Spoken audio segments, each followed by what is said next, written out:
বুঝছেন? হযরত আবু হুরায়রা রাদিয়াল্লাহু আনহু থেকে হাদিসটা বর্ণিত, যে ব্যক্তি ইমানের স্বাদ না পাইছে সে কখনো কি হইতো না, হেদায়েত হইতো না, বা নবীরও চিনত না। বুঝলেন? ইমানের স্বাদ কি? আল্লাহর হাবিব সাল্লাল্লাহু আলাইহি সাল্লাম প্রথমত কইছে, এই দুনিয়ার মধ্যে যে ব্যক্তি সবচেয়ে বেশি আল্লাহ এবং রসুলরে ভালোবাসতে পারছে না, কটা নাম কইছি? দুইটা নাম কইছি, আল্লাহ এবং রসুল। আল্লাহ এবং রসুল যার কাছে সবচেয়ে বেশি প্রিয় এবং ভালোবাসার যোগ্য হইতে পারে নাই, ওই ব্যক্তি ইমানের মজা কি পাইছে না। আর ইমানের মজা যে পাইছে না, সে আমলের মজাও কি পাইছে না, সে কোনো কিছুর মজাই পাইছে না। বুঝছো?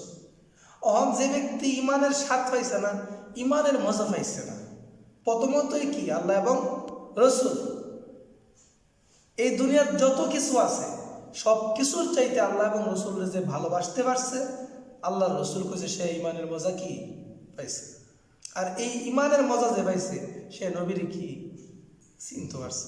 আর নবীরে যে চিনতে পারছে, হ্যাঁ কোনোদিন কইতো না যে নবী আমার মতোই। কথা বুঝাইছে? হ্যাঁ কোনোদিন কইতো না যে মুহাম্মদ সাল্লাল্লাহু আলাইহি সাল্লাম তো আমাদের মতোই হাঁটতো, চলতো, ঘুমাইতো, প্রস্রাব করতো, পায়খানা করতো। এরকম ধারণা ন্যূনতম জ্ঞানী উম্মতরাও কি করতে পারে না। মূর্খ ছাড়া, নাদান ছাড়া, জাহিল ছাড়া এই ধরনের কথাবার্তা কেউ কইতে পারে না। আমি যদি কই নবী কি আমাদের মতো হাঁটছে, নবীর হাঁটার মতো আমরা হাঁটতে পারুম?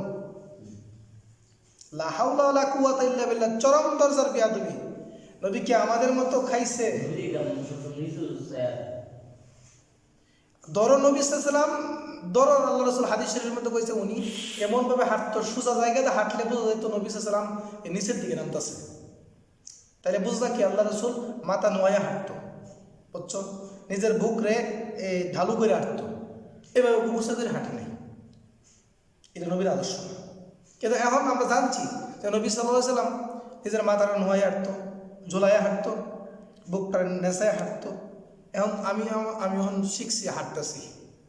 এখন কে কি নবীর হাঁটার মতোই আছে গা? আরে মিয়া, নবীর পাও রাখা, আল্লাহর হাবিবের কদম মুবারক রাখা জমিনে, আর আমার কদম জমিনে রাখা কি এক? হ্যাঁ, নবীর কদম আর আমার কদম কি এক? তো যদি এক না হয় তাহলে এইভাবে কথাটা আমার মুখ দিয়ে কেমনে বোঝে নবীর হাঁটার মতো?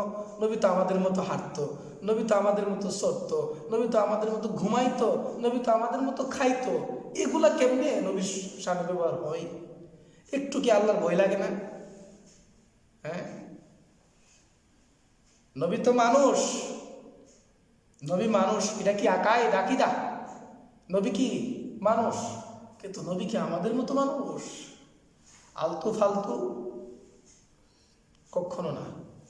এই ধারণা করলে ইমান কি বিনষ্ট হয়ে যাবো, বিনষ্ট হয়ে যাবো। এই কারণে যারা নবীকে ভালোবাসতে পারছে তারা কোনোদিন নবীর এই কথা কইতে পারতো না, বা নবীর ব্যাপারে এই ধরনের ধারণা তারা কখনো কি করবে না। কারণ হলো, আমরা যদি দেখি দুনিয়ার যে ভালোবাসা, দুনিয়ার ভালোবাসার ক্ষেত্রে যদি আমরা চাই, যে ব্যক্তি যারা বেশি ভালোবাসে সে সবসময় তার নামটারে তার কাছে কি রাখতো চা, বড় রাখতো চা। সে নিজে ছোট হয়ে তারা কি বানাতো চা, বড় বানাতেছে চা। না, কথাটা কি সত্য না? কথাটা কিন্তু চন্দ্র সূর্যের মতন সত্য, খোদার কসম কথাটা সত্য। যে ব্যক্তি দুইজনের মধ্যে কি হয়, একজন যদি আরেকজনের মহব্বত করে, এই দুইজনের মধ্যে যে ব্যক্তি বেশি মহব্বত করে সে কিন্তু তার প্রতিপক্ষের কি দেয় বেশি, মূল্যায়ন করে বেশি, দাম দেয় বেশি।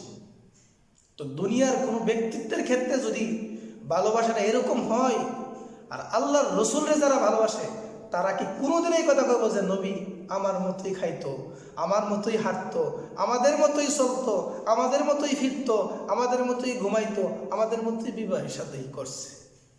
এগুলা কি কথা? এগুলা কি বুঝাইতেছে? এগুলা কি মানুষের ইমান ঠিক করতেছে নাকি ইমান নষ্ট করতেছে? নষ্ট করতেছে না? যখনই কোনো মানুষের সামনে, মজলিসের সামনে এই কথা পেশ করা হয়, তখন মানুষের ইমান কি তাজা হয় না দুর্বল হয়? লা হাওলা ওয়ালা কুওয়াতা ইল্লা বিল্লাহ, তখন মানুষে ডাইরেক্ট ধারণা করবো তো নবী তো আমাদের মতোই, ঠিক না? তো আমাদের মতো যখন ধারণাটা আয় করবো, তখন কি মানুষের নবীকে সম্মান করব, ইজ্জত করব? তো নবীর যদি ইজ্জত না করে, সম্মান না করে, আল্লাহর কথা কি মান হইব? আল্লাহ যে কইছে লিতুমিনু বিল্লাহি ওয়া রাসূলিহি ওয়া তুআজ্জিরুহু ওয়া তুওয়াক্কিরুহু, আল্লাহ যেন কইছে যে আল্লাহর উপর ঈমান আনো, রাসূলের উপর ঈমান আনো, তারপর নবীকে কি করো? ইজ্জত করো, নবীকে সম্মান করো। বুঝছো? তাহলে এখানে আল্লাহর কথা কি হইতেছে? অমান্য হইতেছে। আল্লাহ তাআলা এই সমস্ত বিষয় থেকে কি করুক? হেফাজত করুক, বুঝছো, হেদায়েত করুক।